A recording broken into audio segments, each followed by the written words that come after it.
Welcome back to another tutorial from Crazy Gamer. Today in this episode we will be learning how to turn off push notifications on Destiny 2. If you are getting too many Destiny 2 notifications about friends, invites or events, you can disable them to reduce distractions.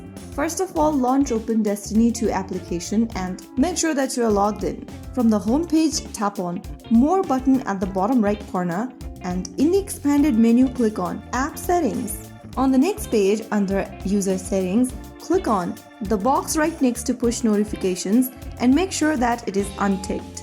After you turn this off, you'll not receive any push notifications from Bungie.net. You can also turn off push notifications for the Destiny 2 companion application on your device as well. So that is how you can easily turn off notifications on Destiny 2 application. If you found the video helpful, don't forget to like, share and subscribe to our channel. I will be back again in the next episode. Thank you for watching.